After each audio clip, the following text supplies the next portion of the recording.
లోకము దాని ఆశలు, లోకము దాని నటన, అంత నటనే.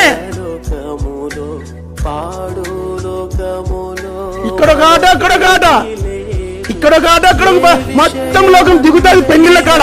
చెప్పనమ్మా, లోకంలో పెళ్లిళ్ళ కాడ ఏమవుతుంది? లోకం అంతా దిగుతుంది. పెళ్లి కూతురు చేస్తాను రండి, అందరిని పిలుచుకొని 1 కిలో పసుపు రూసి అంతా చేసి ఒక విగ్రహారాధన చేసి ఒక బతుకమ్మ చేస్తారు. మళ్ళీ దానికి పాస్టర్ వచ్చి ప్రార్థన చేయాలా. మీ లోకానికి తెలుగులోకి సామెత ఉంది, కిలా పాపం తలా పిడికడు.